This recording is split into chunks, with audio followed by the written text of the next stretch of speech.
الحمد لله رب العالمين والعاقبة للمتقين والصلاة والسلام على سيد المرسلين وعلى آله وأصحابه أجمعين. أما بعد فأعوذ بالله من الشيطان الرجيم. بسم الله الرحمن الرحيم. ورتل القرآن ترتيلا. صدق الله العظيم. إن الله وملائكته يصلون على النبي يا أيها الذين آمنوا صلوا عليه وسلموا تسليما. اللهم صل على سيدنا مولانا محمد وعلى آل سيدنا ومولانا محمد معدن الجود والکرم وعلى آلہ وبارک وسلم. Programme online Quran learning classes میں آپ کا میزبان قاری محمد طاہر عباس حاضر خدمت ہے. السلام علیکم ورحمۃ اللہ. آپ کو خوش آمدید کہتا ہے. سامعین، یہ پروگرام آپ روزانہ دن میں 4 سے 5 ویو FM 96.6 کے پلیٹ فارم سے سماعت فرماتے ہیں. آج بھی یہ پروگرام اسی پلیٹ فارم سے آپ سماعت فرما رہے ہیں. سامعین محترم، اس پروگرام میں شامل ہونے کے لیے SMS کے ذریعے، کالز کے ذریعے، اس کے لیے ہمارا رابطہ کا نمبر ہوا کرتا ہے 0334 1966 966. اور اس پروگرام کو آپ یوٹیوب اور فیس بک پر بھی دیکھ سکتے ہیں، سماعت کر سکتے ہیں. تو اس کا پیج ہے ویو FM 96.6 یعنی WAVE 96.6. تو سامعین محترم، اللہ کریم کا کروڑہ شکر ہے کہ اس وحدہ لا شریک نے ہم سب پر اپنا خاص فضل و کرم فرمایا اور قرآن اور صاحب قرآن کی سچی نسبت عطا فرمائی. اسی نسبت عظیمہ کے توسل سے، تصدق سے ہم انشاءاللہ العزیز اس دنیاوی زندگی کو بھی بہتر کریں گے اور آخرت کی زندگی کو بھی بہتر کریں گے، کیونکہ یہ دونوں چیزیں ہماری سب کی زندگیوں کو بہتر کرنے آئے ہیں، کامیاب کرنے آئے ہیں. تو سامعین محترم، پروگرام کے آغاز میں جب میں آیت درود پاک پڑھتا ہوں تو اس میں کیونکہ حکم ہے ان اللہ وملائکتہ یصلون علی النبی یا ایھا الذین آمنوا صلوا علیہ وسلموا تسلیما. اس آیت کا پہلا حصہ خبریہ ہے اور دوسرا حصہ حکمیہ ہے. تو لہٰذا حکم جب آ جائے قرآن کریم میں تو نص قطعی کے طور پر، تو اس میں پھر جو ہے وہ سب پر لاگو ہو جاتا ہے. لہٰذا سب مسلمانوں پر درود پاک پڑھنا فرض عین ہو جاتا ہے. لہٰذا تو سامعین، یہ آیت مبارکہ جب بھی میں تلاوت کروں تو آپ سب بھی میرے ساتھ مل کر اپنے کریم آقا علیہ الصلوۃ والسلام کی بارگاہ قدسیہ میں ہدیہ درود و سلام پیش کیا کریں. تو یقیناً درود و سلام بہت بڑی عظیم چیز ہے اور یہ اللہ تعالیٰ کی سنت ہے. اللہ تعالیٰ اور کچھ نہیں کرتا، صرف اور صرف اپنے محبوب مصطفیٰ صلی اللہ تعالیٰ علیہ وآلہ وسلم کی ذات اقدس پر درود پاک بھیجتا ہے اپنی شان کے مطابق. تو لہٰذا اس عظیم عمل میں اللہ تعالیٰ خود بھی شامل ہے، اپنے فرشتوں کو بھی شامل کرتا ہے. تو ہمیں بھی حکم دیتا ہے کہ تم سب بھی، اے مومنو، اے ایمان والو، تم سب بھی اس عظیم عمل میں شامل ہو جایا کرو. تو کتنی عظیم بات ہے. اور یہ درود پاک جو ہے ایسا عمل ہے کہ جس کی قبولیت میں کوئی شک نہیں ہے. تو سامعین محترم، آج کے پروگرام میں انشاءاللہ العزیز گزشتہ پروگرامز میں جو حروف کے تحت، مخارج کے تحت بحث ہو چکی ہے، گفتگو ہم کر چکے ہیں، تو اسی ضمن میں آج بھی انشاءاللہ العزیز کریں گے. تو سب سے پہلے قرآن کریم کی تلاوت سے بھی پہلے، جس طرح نماز سے پہلے حکم ہوا کہ یا ایھا الذین آمنوا اذا قمتم الی الصلاۃ فاغسلوا، یعنی جب تم نماز کا ارادہ کرو تو وضو کر لیا کرو. تو اسی طرح قرآن کریم کی تلاوت سے پہلے پاکیزگی حاصل کرنا یہ بھی ہم سب پر لازم و ملزوم ہے، کیونکہ یہ قرآن اللہ کا کلام ہے. تو اس اللہ کے کلام کو بغیر وضو کے چھونا جائز نہیں ہے. تو اس کے حوالے سے سورہ واقعہ میں آیت نمبر 80 میں ہمیں یہ خبر دی گئی کہ لا یمسہ الا المطہرون، کہ اس کو پاک یعنی طہارت والے لوگوں کے سوا کوئی نہیں چھوئے گا۔ تو یقیناً اللہ تعالیٰ کی ذات اقدس خود بھی پاک ہے، اس کا یہ عظیم کلام بھی پاک ہے، اور اس کا جو محبوب ہے وہ بھی پاک ہے۔ قرآن بھی لا ریب ہے، صاحب قرآن بھی لا ریب ہے، قرآن بھی بے عیب ہے، صاحب قرآن بھی بے عیب ہے۔ تو لہٰذا حتی الامکان آگے فرمایا کہ تنزیل من رب العالمین، تمام جہانوں کے رب کی طرف سے یہ اتارا گیا ہے۔ تو یقیناً قابل غور اور قابل توجہ بات ہے کہ قرآن کریم کی جب بھی تلاوت کی جائے تو حتی الامکان کوشش کریں کہ آپ باوضو ہوں۔ تو زبانی اگر آپ پڑھیں تو اس میں رعایت تو ہے کہ اگر آپ کا وضو نہیں بھی ہے تو آپ زبانی پڑھ سکتے ہیں، تلاوت کر سکتے ہیں، لیکن صحیح معنوں میں بہتر تو یہی ہے کہ آپ ظاہری باطنی پاکیزگی کے ساتھ ہی اس قرآن کریم کی تلاوت کیجیے، چاہے زبانی کریں یا قرآن کریم کے نسخہ کو، مصحف کو چھو کر کریں، پکڑ کر کریں۔ تو کیونکہ وضو جو ہے یہ ہمارے لیے بہت ہی عظیم چیز ہے، ہمیں ظاہری طور پر پاک کرنے کا یہ بہانہ دیا گیا ہے۔ تو اللہ کریم جب خود پاک ہے، اللہ جمیل و یحب الجمال، تو ہماری پاکیزگی بھی وہ پسند فرماتا ہے، اور اس پاک کلام کو جو ہے وہ جو چھونا ہے، اس کو جو ہاتھ لگانا ہے، وہ وضو کے بغیر ہرگز نہیں ہے، جائز نہیں ہے۔ اور پھر یہ قرآن کریم اللہ کا نازل کردہ جو کلام ہے، یہ مومنوں کے لیے شفا بھی ہوا، رحمت بھی ہوا، شفا بھی ہوا اور رحمت بھی ہوا۔ وَنُنَزِّلُ مِنَ الْقُرْآنِ مَا هُوَ شِفَاءٌ وَرَحْمَةٌ لِّلْمُؤْمِنِينَ۔ تو کتنی اللہ تعالیٰ کی کریمی ہے، رحیمی ہے کہ اس نے ہر بیماری، ہر مرض کا علاج اپنے اس کلام میں ہمیں بھیج دیا، نازل فرما دیا، کہ جب بھی کوئی شخص جو ہے وہ بیمار ہو، اسے کوئی بیماری آئے، اسے کوئی پریشانی آئے، تو اس کے لیے شفا جو تلاش کرے وہ اللہ کے اس کلام سے کرے۔ تو یقیناً آج کل ہم جو ہے وہ اس طرف توجہ نہیں دیتے کہ جہاں شفا کا مرکز ہے، جو شفا کا مرکز ہے وہاں سے ہم شفا نہیں لیتے، کیونکہ اللہ کا اعلان ہوا کہ یہ مومنین کے لیے شفا ہے اور رحمت ہے۔ تو سامعین محترم، قرآن کریم کی جو عام تدریس، جو اس کا جو سلسلہ ہے وہ مختلف ہے، کہ بعض قراء، بعض مدرسین مخارج حروف اور صفات حروف کے حوالے سے بڑی ڈیٹیل کے ساتھ، تفصیل کے ساتھ سمجھاتے ہیں، اور انفرادی طور پر سمجھاتے ہیں، اور بعض جو میں افسوس سے کہنا چاہتا ہوں، بعض جو ٹیوٹر ہیں، ٹیچر ہیں اور مدرسین ہیں، وہ اس طرف کم ہی توجہ دیتے ہیں، اور بچوں کو مخارج کے حوالے سے، اس کی تمام علم تجوید کے جو بھی اسباق ہیں ان سے وہ آگاہ نہیں کرتے۔ تو یہ بچوں کا ایک ان کی حق تلفی ہے۔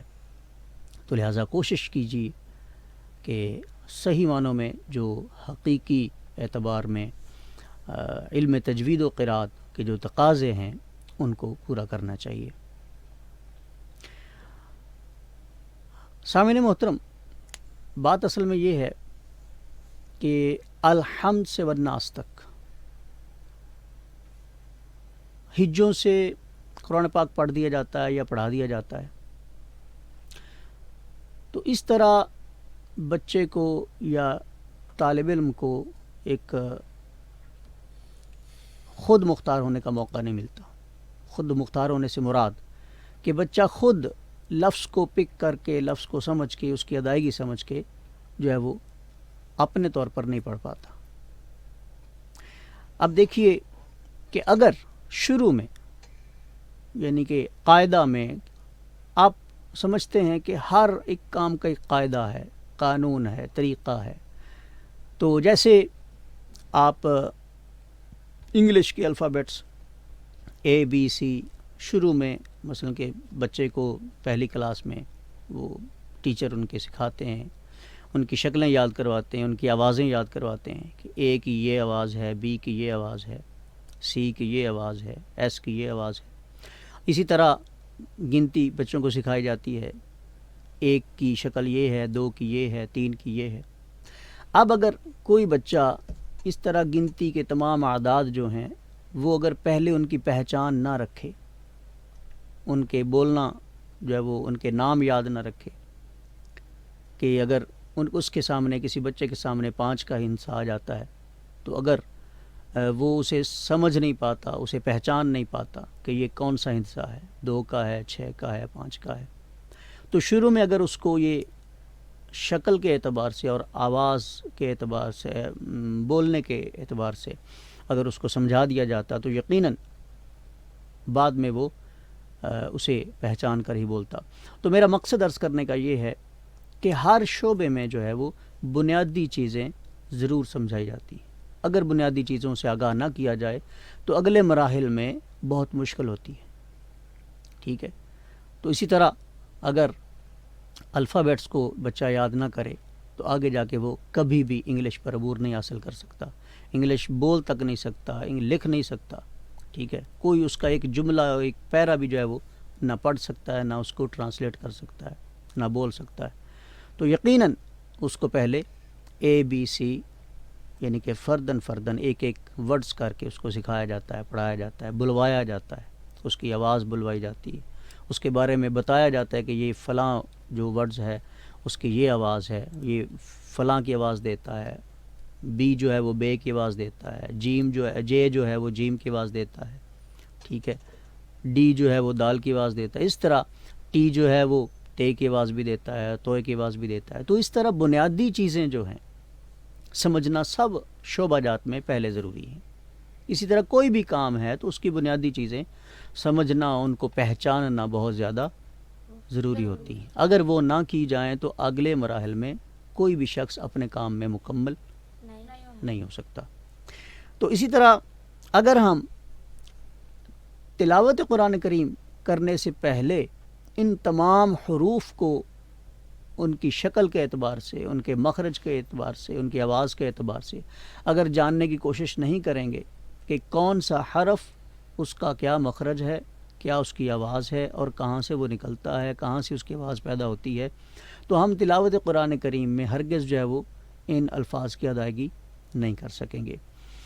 تو اب اندازہ فرمائیے کہ حرف عین جو ہے، اب قرآن کریم میں 9200 مرتبہ، کتنے مرتبہ؟ 9200 مرتبہ، یعنی 9200 مرتبہ حرف عین جو ہے وہ قرآن کریم میں پڑھا گیا ہے۔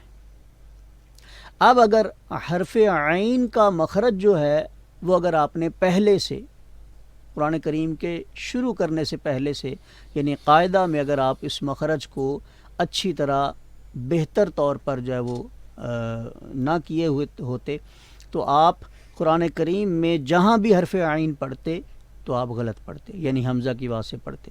اب اندازہ فرمائیں کہ حرف عین الحمد سے لے کر والناس تک جو 9200 مرتبہ یعنی 9200 مرتبہ آیا ہے، تو حرف عین کو آپ ویسے ہی 9200 مرتبہ ہی آپ ایسے پڑھتے، یعنی عین کو اس کے اپنے مخرج سے نہ پڑھتے بلکہ حمزہ کی آواز سے پڑھتے۔ اسی طرح حرف قا ہے تو حرف قا جو ہے وہ 1277 مرتبہ قرآن کریم میں جو ہے وہ پڑھا گیا ہے، ٹھیک ہے۔ اگر حرف قا کے مخرج کو آپ نہیں جانتے کہ اس کو کیسے پڑھنا ہے، اس کا مخرج کیا ہے، اس کی آواز کیا ہے، یا اس کی صفت جو خاصہ ہے وہ کیا ہے، ٹھیک ہے، جس صفت کے بغیر حرف قا جو ہے وہ ادا ہونا اس کا ممکن نہیں ہے، ٹھیک ہے۔ اگر حرف قا کی اس صفت کو اس کے ساتھ نہ شامل کیا جائے تو حرف قا کی جو ہے وہ اس کا مخرج جو ہے وہ مکمل نہیں ہوتا۔ لہٰذا اگر آپ یہ اس کے مخرج کو نہیں جانیں گے تو آپ پھر پورے قرآن کریم کو پڑھ لیں گے، 7 بار پڑھ لیں گے، مگر ہر بار جہاں بھی یہ حرف قا آئے گا آپ اس کو غلط ہی پڑھیں گے، یعنی کہ تا کی آواز سے ہی پڑھیں گے۔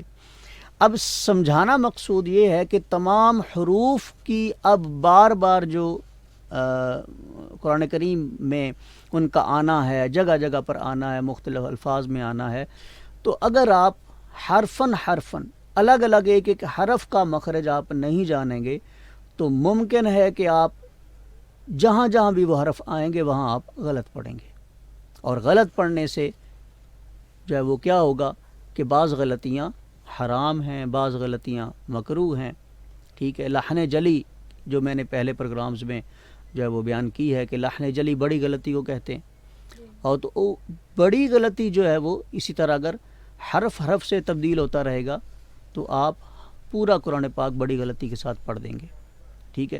اسی طرح حرف صاد جو ہے، حرف صاد جو ہے 2012 مرتبہ قرآن کریم میں پڑھا گیا ہے۔ اب اگر حرف صاد کے مخرج کو ہم نہیں جانتے کہ اس کا مخرج کیا ہے، اس کی آواز کیا ہے، اس کو پڑھنا کیسے ہے، اور اس کے مخرج میں صفت کون سی شامل ہوتی ہے، ٹھیک ہے، اگر اس صفت کو ہم ملحوظ نہیں رکھتے اور اس مخرج کو ہم یاد کر کے جب رکھ کے نہیں پڑھتے اور ایسے اپنی مرضی سے پڑھتے ہیں تو آپ اندازہ فرمائیے کہ پورا قرآن کریم اگر آپ الحمد سے لے کر والناس تک پڑھ دیں گے تو حرف صاد کو آپ نے 2012 مرتبہ جو ہے وہ غلطی پڑھا ہے، یعنی اس کے اپنے مخرج اور صفت کے ساتھ ادا نہیں کیا، تو یوں یہ بڑی غلطی میں شامل ہو جائے گا۔ یعنی آپ نے 2012 مرتبہ آپ نے اس حرف کو غلط پڑھ کر لحن جلی کے ساتھ قرآن کی تلاوت کی ہے۔ کس کے ساتھ؟ لحن جلی کے ساتھ۔ لحن جلی کے ساتھ تلاوت کی ہے۔ اسی طرح حرف ضاد ہے، حرف ضاد جو ہے قرآن کریم میں 1207 مرتبہ پڑھا گیا ہے۔ تو حرف ضاد جو ہے یہ ایک مخصوص ایسا حرف ہے کہ جس پر بہت زیادہ مشق کی ضرورت ہے، بہت زیادہ اس کو جو ہے وہ ایک پورے صفت کے ساتھ، صفت خاصہ اس کی کیا ہے، تفخیم، یعنی پر کر کے پڑھنا، موٹا کر کے پڑھنا، ٹھیک ہے۔ اب اگر اس کو اس کی صفت خاصہ کے ساتھ اگر اس کے مخرج کو ہم ادا نہیں کرتے، اس حرف ضاد کو جو ہے وہ ہم اس کے اپنے مخرج اور صفت کے ساتھ نہیں پڑھیں گے تو آپ اندازہ فرمائیں کہ پورے قرآن کریم کو جب آپ پڑھ دیں گے، پورا قرآن کریم مکمل کر لیں گے تو آپ اس حرف کی غلطی کے ساتھ لحن جلی کے ساتھ تلاوت کریں گے، اور یوں اس ایک حرف کی غلطی سے نہ جانے کیا کیا جو ہے وہ آپ کے نامہ اعمال میں غلطیاں آ جائیں گی، گناہ آ جائے گا، ٹھیک ہے۔ اسی طرح حرف ہا ہے، ہا جو وسط حلق سے ادا ہوتا ہے۔ اب اگر اس کے مخرج کا آپ کو جو ہے وہ آپ پتہ نہیں رکھتے، آپ کو معلوم نہیں ہے، تو یہ قرآن کا پاک میں 973 مرتبہ پڑھا گیا۔ کتنی مرتبہ؟ 973 مرتبہ حرف ہا جو ہے وہ پڑھا جاتا ہے، ٹھیک ہے۔ اب حرف ہا کو آپ اس کے یعنی وسط حلق سے ادا نہیں کرتے اور دوسری ہا کے ساتھ پڑھ دیتے ہیں تو یوں حرف سے حرف کے بدلنے والی غلطی ہو جاتی ہے، اور حرف سے حرف بدلنے والی غلطی کس میں شمار ہوتی ہے؟ بولیے، لحن جلی میں۔ اور لحن جلی کے بارے میں حکم کیا ہے جو مجودین اور ائمہ کرام نے ہمیں بتایا ہے؟ حرام ہے۔ تو آپ اندازہ فرمائیے کہ حرف ہا کو جب آپ 973 مرتبہ پورے قرآن پاک میں ایسے ہی پڑھ دیں گے بغیر اس کی اپنے مخرج کے، اپنے جو ہے وہ اس کی ادائیگی کے، اس کے تلفظ کے، تو یوں آپ نے 973 مرتبہ جو ہے وہ غلط پڑھ لیا ہے۔ حرف غا جو ہے اسی طرح یہ 842 مرتبہ یہ پڑھا گیا ہے قرآن پاک میں، تو حرف غا کو جو ہے وہ آپ اسی طرح اس کے مخرج کے بغیر پڑھیں گے یا پر کرنے کے بغیر پڑھیں گے تو یہ غلط پڑھا جاتا ہے۔ حرف قاف ہے، تو حرف قاف جو جس کا مخرج زبان کی جڑ اور بالمقابل نرم تالو، ٹھیک ہے۔ اب اس مخرج کو آپ ذہن میں رکھ کر جو ہے وہ اس حرف کو ادا نہیں کریں گے، اس کو موٹا نہیں پڑھیں گے اور دوسرے کاف کی آواز سے آپ پڑھتے جائیں گے تو یہ حرف قاف 6813 مرتبہ، کتنا؟ 6813 مرتبہ یہ قرآن پاک میں پورے میں پڑھا گیا ہے۔ لہٰذا جہاں بھی آپ حرف قاف کو پڑھیں گے تو اس کا مخرج کا لحاظ نہیں رکھیں گے، مخرج کے جو ہے وہ اس کی ادائیگی کو ملحوظ نہیں رکھیں گے تو حرف قاف کی جو حرف سے حرف کی تبدیلی ہے وہ آپ ہمیشہ اسی طرح کرتے جائیں گے، اور کتنی بار غلط پڑھیں گے؟ 6813 مرتبہ، ٹھیک ہے. تو اسی طرح تمام حروف جو قرآن کریم میں پڑھے گئے ہیں اور وہ بار بار پڑھے گئے ہیں، یعنی ہر حرف جو ہے وہ بار بار آیا ہے، ٹھیک ہے. حرف ذال جو ہے وہ 4677 مرتبہ آیا ہے پورے قرآن پاک میں. کتنی بار پڑھا گیا؟ 4677 مرتبہ. حرف ذال کون سا؟ ذال ذال. حرف ذال ذال. حرف ثا جو ہے یہ بھی 1276 مرتبہ پڑھا گیا. حرف ثا کون سا حرف؟ حرف ثا. اس کو ہم نے نوک زبان ثناء اولیاء کی جڑ سے، ثناء اولیاء کے کنارے سے جب وہ ادا کیا تھا، جہاں سے حرف ذال ادا ہوتا ہے، حرف غا ادا ہوتا ہے. تو یہ تینوں حروف کا مخرج جو ہے نوک زبان اور ثناء اولیاء کا کنارہ، ثناء اولیاء کے کنارے. تو اب یہ اس کا مخرج ہے. اگر آپ اس مخرج سے ان حروف کو ادا نہیں کرتے، اپنی مرضی سے دوسرے مخرج سے ادا کر لیں گے، یعنی ذال کی بجائے زا پڑھ دیں گے، ثا کی بجائے سین پڑھتے رہیں گے، اور غا کی بجائے زا پڑھتے جائیں گے، تو یوں لحن جلی والی یعنی بڑی غلطی کے ساتھ آپ پڑھتے جائیں گے، اور یوں آپ کا پڑھنا جو ہے وہ باعث اجر نہیں ہو سکتا، سبب ثواب نہیں ہو سکتا، بلکہ گناہ میں لکھا جائے گا، لحن جلی کے طور پر، یعنی وہ حرام میں لکھا جائے گا.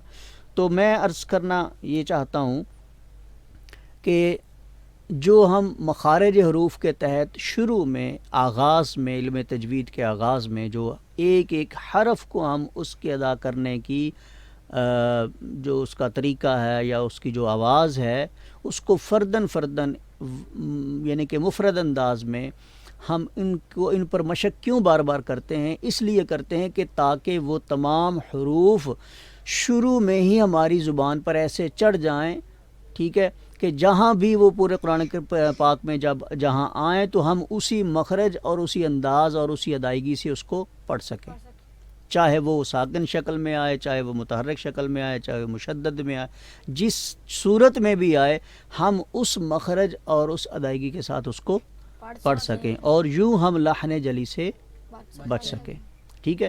تو اسی طرح اس وجہ سے ہم ڈائریکٹلی طور پر الحمد سے جو ہے وہ تلاوت قرآن کریم یا علم تجوید کا آغاز نہیں کرتے، یعنی ایسے ہجوں کے ساتھ پڑھنا شروع کر دیا، حمزہ زبر لام، ال، حا زبر میم، حم، دال پیش دو، الحمدو. اس طرح بچہ ایک بار تو پڑھ لے گا، مگر جب وہ اپنے طور پر تلاوت کرنے کی کوشش کرے گا تو وہ یقیناً نہیں پڑھ پائے گا. تو ہر وقت آپ اس کے ساتھ تو تھوڑے ہی ہیں، ٹھیک ہے.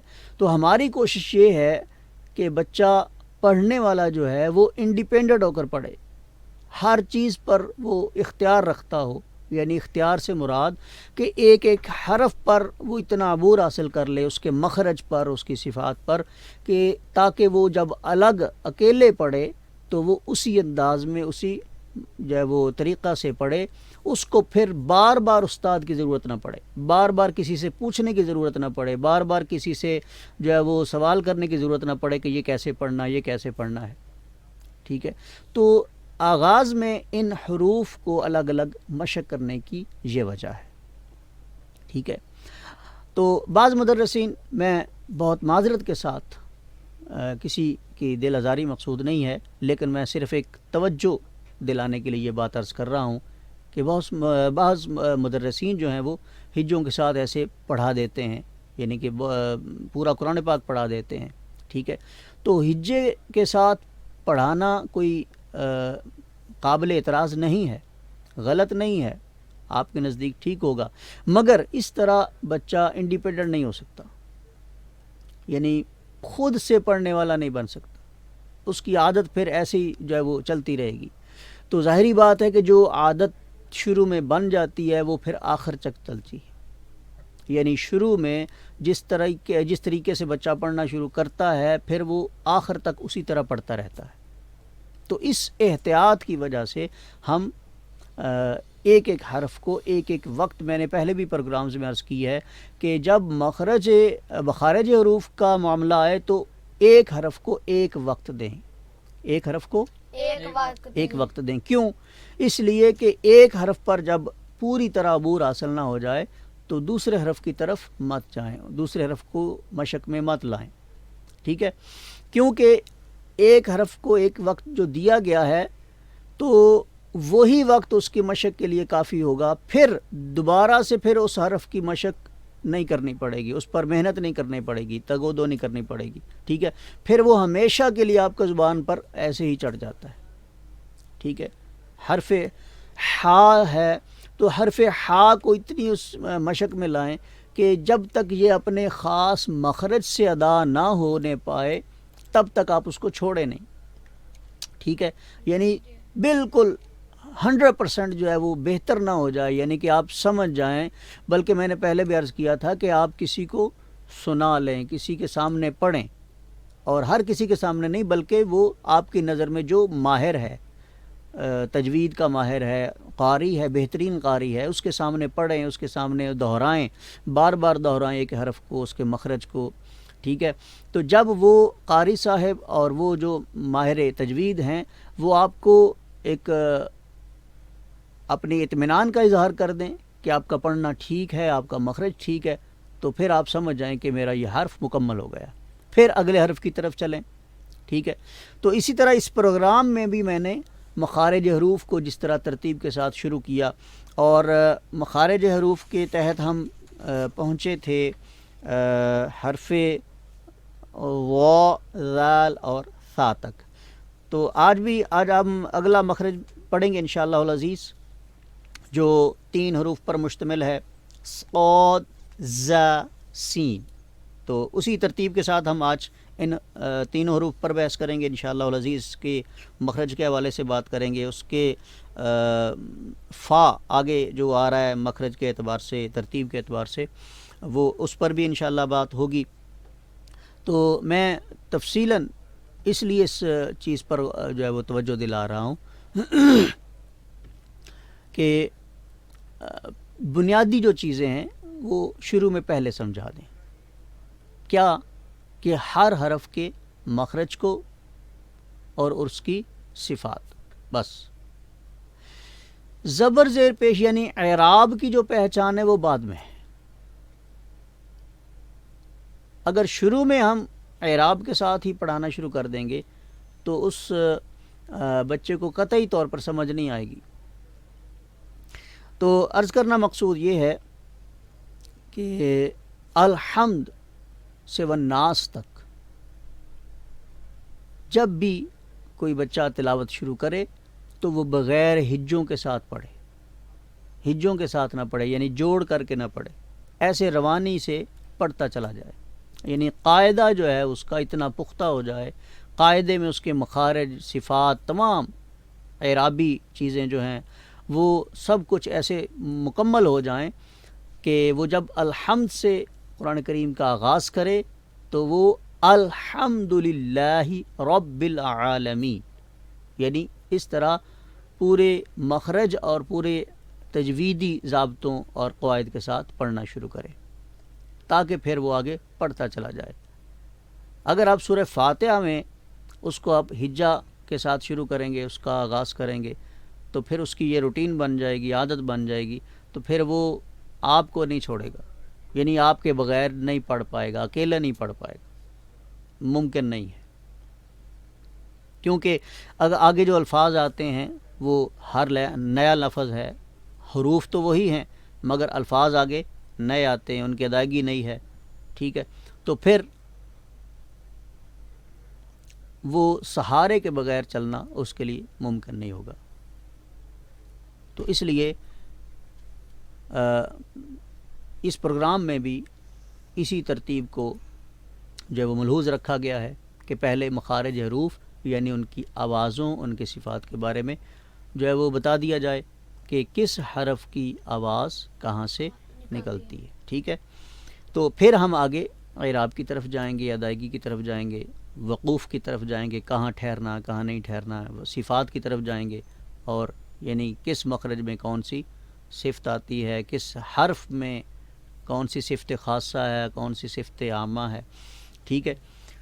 تو آج ہم اگلے مخرج کی طرف جاتے ہیں. حرف مخرج نمبر جو ہے وہ 14 ہے. تو اس میں 3 حروف صاد. صاد کون سا حرف ہے؟ صاد صاد. صاد صاد. صاد صاد. صاد. اب اس کو ہم پر کر کے پڑھیں گے. کیسے پڑھیں گے؟ پر کر کے. پر کر کے پڑھیں گے. اگلا حرف ہے زا. کون سا حرف ہے؟ زا. زا. زا. کون سا حرف ہے؟ زا. تیسرا حرف ہے سین. سین. کون سا حرف ہے؟ سین. پھر سے. سین. اسی طرح پہلے ان کی ہم ساکن کر کے مشق کرنے کی کوشش کرتے ہیں. جیسے پہلے ہم کرتے رہے ہیں اس اس. اس اس. اس اس. اس اس. اس اس. اس اس. صا صا. صی سی. صو سو. صا سو. صی سی. صو. سو. اسی طرح از از. از از. از از. اس اس. اس اس. اس. اس. آج ہم ایک مرتبہ پھر ایسے حروف کو دہرائیں گے جن کی آوازیں آپس میں مل جاتی ہیں، یعنی جو قریب المخرج تو نہیں مگر قریب الصوت ہیں، یعنی ان کی آوازیں مل جاتی ہیں. جیسے عین کے مقابلے میں حمزہ، یعنی عین کی آواز اگر اپنے مخرج سے ادا نہیں ہوتی تو اس کی آواز بدل کر کس حرف کو بول دیا جاتا ہے؟ حمزہ. کون سا حرف؟ حمزہ. حمزہ. ٹھیک ہے، تو بچنا کس سے ہے کہ عین کے حرف کو پڑھتے وقت حمزہ کی آواز نہ نکلے. نہ نکلے. ٹھیک ہے، اگر حمزہ کی آواز آئے گی تو مخرج بھی بدل گیا، حرف بھی بدل گیا اور سب کچھ. بدل گیا. اسی طرح غین کون سا حرف ہے؟ غین. تو اس کی جو آواز بدلتی ہے وہ گاف سے بدلتی ہے. گاف چونکہ عربک حروف تہجی میں شامل ہی نہیں ہے. ٹھیک ہے، حرف گاف جو ہے یہ اس عربی حروف تہجی میں شامل نہیں ہے، لہٰذا اس سے ہمیں بچنا چاہیے اور حرف غین کو ادا کرتے وقت گاف کی آواز بولیے نہ نکلے. اسی طرح خا حرف خا. کون سا حرف ہے؟ خا. اس کو ادا کرتے وقت ہماری آواز کھے جیسی نہ نکلے، جو کھے کھجور والی. اور حرف کھے جو ہے یہ بھی حروف تہجی میں شامل نہیں ہے. 29 حروف میں یہ شامل نہیں ہے، لہٰذا ہم غیر حرف کو پڑھ جائیں گے. اگر ہم خا کی بجائے کھا پڑھ دیتے ہیں، خا کی بجائے خا پڑھ دیتے ہیں. کھا پڑھ دیتے ہیں تو کھا جو ہے یہ حرف غلط ہے. اسی طرح ہم آگے چلتے ہیں قوف.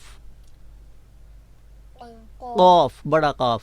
ٹھیک ہے، اس کی آواز اگر اس کے اپنے مخرج سے ادا نہ کریں اور موٹا کر کے نہ پڑھیں یعنی تو اس کا یہ بدل کر کون سی آواز دیتا ہے؟ کاف. کون سی؟ کاف. کون سی؟ کاف. تو یوں حرف سے بدل جاتا ہے. اسی طرح حرف ضاد. ضاد. ضاد. ضاد. اگر اس حرف کو ہم اپنے مخرج سے اور صفت خاصہ کے ساتھ ادا نہیں کرتے، یعنی پر کر کے نہیں ادا کرتے، تو یہ بدل کر حرف دال کی آواز دیتا ہے. کس حرف کی آواز دیتا ہے؟ دال کی. تو لہٰذا یہ حرف سے یوں بدل جاتا ہے. اسی طرح حرف قا ہے. کون سا حرف؟ قا. قا کو اگر ہم پر کر کے موٹا کر کے نہیں پڑھیں گے تو یہ دوسرے حرف سے بدل جائے گا. کون سا؟ تا. تا جو باریک نقطوں والا ہے، ٹھیک ہے، اس سے بدل جائے گا. اسی طرح ہم حرف غا. کون سا حرف؟ غا. اس کو ہم اسی طرح پر کر کے جب وہ نہیں پڑھتے تو یہ زا کی آواز سے پڑھا جائے گا، یعنی آواز جب بدلے گی تو کون سی آواز آئے گی؟ زا. زا اور غا کا جو مخرج بھی الگ ہے اور آواز بھی الگ ہے. اسی طرح حرف ذال ہے. کون سا حرف؟ زال. ذال. ذال کو اگر ہم اپنے اس مخرج سے ادا نہیں کرتے تو اس کی آواز بدل کر زا کی نکلتی ہے. اسی طرح حرف ثا ہے. کون سا حرف؟ ثا. حرف ثا کو اپنے مخرج سے ادا نہیں کریں گے تو یہ اس کا مخرج بدل کر کس آواز سے پڑھا جائے گا؟ سین سے. ٹھیک ہے، کس سے پڑھا جائے گا؟ سین. سین سے. تو ہم تمثیلی طور پر یعنی کہ مثال کے طور پر کچھ الفاظ بولتے ہیں قرآن کریم سے کہ جہاں ہماری ایسی حرفی تبدیلی آتی ہے تو وہاں ہم کون سی غلطی کرتے ہیں اور وہ غلطی کا حکم کیا ہے. یا ایہا الذین آمنوا لا تقربوا الصلاة وانتم سکارا. یہاں پہ ہم لفظ پڑھ چکے ہیں تقربوا. تقربوا قاف کو ہم نے کہاں سے ادا کرنا تھا؟ زبان کی جڑ بالمقابل نرم تالو. اس کو موٹا کر کے پڑھنا تھا. اگر ہم پڑھ دیں گے تقربو، کیسے پڑھ دیں گے؟ تقربو. تقربو تو یہ چھوٹے کاف سے پڑھا جائے گا، لہٰذا یہ لفظ غلط ہو جائے گا. کیا ہو جائے گا؟ غلط ہو جائے گا. اب یہاں پہ قاف کے آگے جو ہے وہ را آ رہا ہے اور را زبر کے ساتھ آ رہا ہے. تو زبر کے ساتھ جب را حرف جو ہے وہ آتا ہے تو اس کو پر کر کے پڑھ دیں گے. ٹھیک ہے، را حرف کے اوپر جب زبر آتا ہے تو اس کو کیسے پڑھتے ہیں؟ پر پڑھیں گے. پر پڑھیں گے. اگر پر نہیں پڑھیں گے تو یہ اس کی صفت جو ہے وہ تفخیم ختم جو ہے وہ رہ جائے گی. صلاۃ لفظ پڑھا میں نے تو صلاۃ لفظ میں کون سا حرف آ رہا ہے؟ صاد. صاد حرف کو جب ہم اس کے اپنے مخرج سے وہ ادا نہیں کریں گے تو کس حرف سے پڑھ دیا جائے گا؟ سین. آگے ہے حتی تعلموا ما تقولون ولا جنبا الا عابری سبیل حتی تغتسلوا. لفظ حتی میں کون سی ہا رہی ہے؟ وسط حلق. اس کو کہاں سے ادا کرتے ہیں؟ وسط حلق سے. یعنی حلق کے درمیان سے. حلق کے درمیان سے اگر اس کو ایسے ادا نہیں کریں گے اور دوسری ہا کے ساتھ پڑھ دیں گے تو کیا بن جائے گا؟ حتی. حتی کی بجائے کیا بن جائے گا؟ حتی. حتی. تو یہ کیا ہو جائے گا؟ غلط ہو جائے گا. اور یہ غلطی کس زمرے میں جائے گی؟ لحن جلی. اور لحن جلی کا حکم کیا ہے؟ حرام ہے. تعلمو لفظ تعلمو میں کون سا حرف آ رہا ہے؟ عین. عین کو جب آپ اس مخرج سے اس کے اپنے مخرج سے ادا نہیں کریں گے تو کیا بن جائے گا؟ تعلمو. کیا لفظ بن جائے گا؟ تعلمو. تعلمو. ٹھیک ہے، تو لہٰذا حمزہ کی آواز آئے گی تو اس طرح لفظ کیا ہو جائے گا؟ غلط ہو جائے گا. غلط ہو جائے گا. آگے لفظ پڑا ہے تقولون. تقولون قاف پر جیسے پہلے بات ہو چکی ہے. تو اسی طرح آگے ہے وَإِن كُنتُم مَّرْضَىٰ أَوْ عَلَىٰ سَفَرٍ أَوْ جَاءَ أَحَدٌ مِّنكُم مِّنَ الْغَائِطِ. اب یہاں پہ آپ دیکھ رہے ہیں کہ لفظ مرض اس میں حرف ضاد آ رہا ہے تو اس کو ہم اب اس کے اپنے مخرج سے ادا نہیں کریں گے، پر کر کے ادا نہیں کریں گے تو کیسے پڑھا جائے گا؟ مردا. دال کے ساتھ پڑھ دیا جائے گا. کیسے پڑھا جائے گا؟ مردا. مردا. تو لفظ دال حرف دال آ جائے گا حرف ضاد کی جگہ. تو حرف بدلنے سے کیا ہو جائے گا؟ غلط ہو جائے غلط ہو جائے گا. لفظ بدل جائے گا، غلط ہو جائے گا. ٹھیک ہے. احد حرف کیا ہے؟ گا. احد. اب سامعین یہ غور فرمائیں کہ پہلے لفظ آیا تقربو، پھر آیا تقولو. اسی طرح قاف کو ہم نے 2 سطروں میں 2 بار پڑھ دیا. کتنی بار پڑھا؟ 2 بار. تو اگر ہم اس قاف کو اپنے اس مخرج سے ادا نہیں کریں گے تو اس طرح ہم بار بار یہ حرف جب آئے گا تو ہم ویسے ہی پڑھتے جائیں گے. تو یوں غلط پڑھنے سے کیا ہو جائے گا؟ گناہ ہو جائے گا. ٹھیک ہے، اور گناہ ہمارے نام اعمال میں لکھا جائے گا. آگے لفظ آ رہا ہے سعیدن. صعیدن، صاد کے ساتھ، سین سے نہیں ہے، صعیدن، صاد یہاں پہ حرف آ رہا ہے، تو اگر آپ اس کو اپنے مخرج سے ادا نہیں کرتے تو کون سا حرف پڑھا جاتا ہے؟ سین. آگے حرف لفظ آ رہا ہے طیباً، طیباً، تو قا کو جو ہے وہ ہم نے اپنے مخرج سے ادا کرنا، اگر نہیں کریں گے تو اس کا حرف بدل جائے گا، یعنی تا بول دیا جائے گا. ٹھیک ہے، اب قا اور تا کا مخرج تو ایک ہے، جیسے صاد اور سین کا مخرج ایک ہے، مخرج تو نہیں بدلے گا لیکن حرف بدل جائے گا، حرف بدل جائے گا. بدل جائے گا. ٹھیک ہے، کیونکہ صاد کا مخرج بھی وہی ہے، سین کا مخرج بھی وہی ہے، اسی طرح قا کا مخرج بھی وہی ہے اور تا کا مخرج بھی وہی ہے. وہی ہے. تو ایک مخرج ہونے کا مطلب یہ نہیں کہ آپ ان دونوں حروف کو ایک جیسا پڑھیں. ٹھیک ہے، پڑھنے کا انداز الگ ہے، آواز الگ ہے، مخرج ایک ہے اور آواز الگ ہے. ٹھیک ہے، وا ذال ثا. ٹھیک ہے، تو اسی طرح آگے لفظ آ رہا ہے عفواً غفورا، عفواً غفورا، عین جس طرح پہلے بھی پڑھی گئی ہے، تعلمو لفظ میں، عابری لفظ میں، علا لفظ میں، تو عین بار بار پڑھی جا رہی ہے. اسی طرح غفورا، غین، غین کو اب اپنے انداز جو ہے وہ مخرج سے ادا نہیں کریں گے تو کیا ہو جائے گی؟ لحن جلی، بڑی غلطی ہو جائے گی. تو سامعین محترم، یہ programme online Quran learning classes آپ سماعت فرما رہے ہیں ویو FM 96.6 کے پلیٹ فارم سے. تو ہم ترتیب مخارج کے حوالے سے بات کر رہے تھے، حرف صاد، حرف زا اور سین.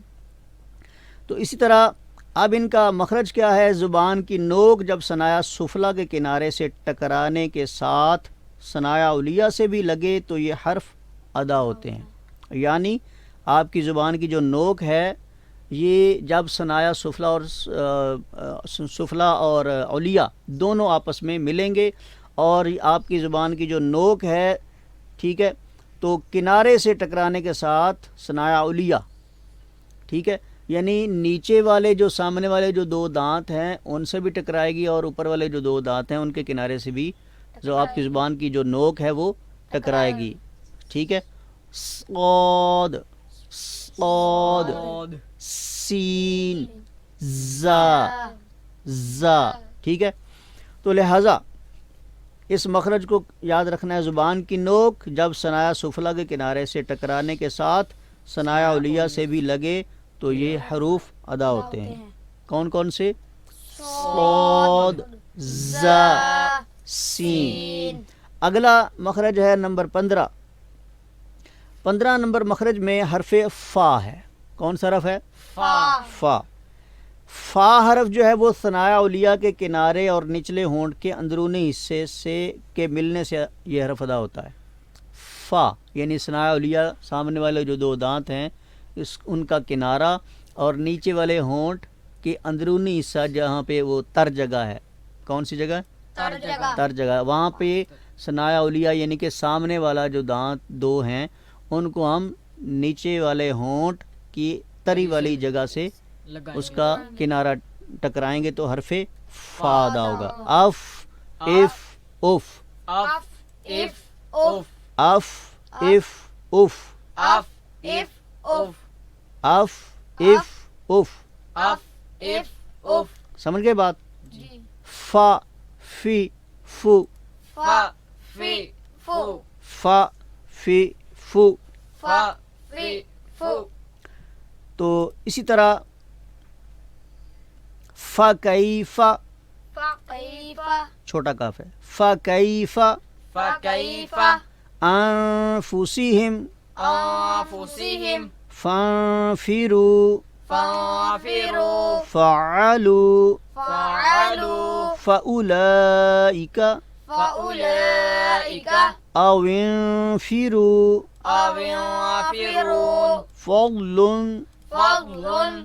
ٹھیک ہے، تو یہ مخرج تھا حرف فا کا، ثنایا علیہ کا کنارہ اور نچلے ہونٹ کے اندرونی یعنی تری سے۔ تری والے حصے سے ادا ملنے سے یہ حرف ادا ہوتا ہے۔ آگے مخرج نمبر 16 اور 17 پر انشاءاللہ العزیز اگلے پروگرام میں بات کریں گے، اور یوں ہمارے 17 مخارج مکمل ہو جائیں گے۔ انشاءاللہ العزیز کل کے پروگرام میں اس کو مکمل کریں گے، اور پھر اگلی بات جو ہے وہ شامل کریں گے۔ تو سامعین، روزانہ الحمدللہ اس پروگرام میں ہمارے ساتھ جو کلاس میں بچے شریک ہوتے ہیں، محمد احمد السدیس اور محمد ابو بکر اور محمد زبیر الحسن، تو آپ لوگ بھی اس پروگرام کا حصہ ہیں الحمدللہ۔ تو جتنے بھی اس پروگرام میں آپ لوگ شرکت فرماتے ہیں، ہمارے بزرگ ہیں، بچے ہیں، ہماری مائیں ہیں، بہنیں ہیں، بیٹیاں ہیں، تو سب تمام باتیں جو ہے وہ بھرپور غور سے سنا کریں، سمجھنے کی کوشش کیا کریں۔ تو ویو ایف ایم 96.6 نے یہ پلیٹ فارم جو آپ کو دیا ہے قرآن کے سیکھنے سکھانے کا، تو اس سے بھرپور فائدہ حاصل کریں تاکہ ان کے نام اعمال میں بھی اجر و ثواب لکھا جائے۔ اسی تصدق اور توسل سے اللہ تعالیٰ کی رحمت کے یہ لوگ بھی پوری ٹیم مستحق بن سکے، اور یقیناً آپ لوگ اگر اس قرآن کو بہتر کر لیں گے، آپ کا قرآن بہتر ہو جائے گا، آپ کا تلفظ بہتر ہو جائے گا، تو انشاءاللہ العزیز آپ کے ثواب میں یہ لوگ بھی شامل ہوں گے۔ تو اگلے پروگرام تک اپنے میزبان قاری محمد طاہر عباس کو اجازت دیجیے۔ اللہ نگہبان۔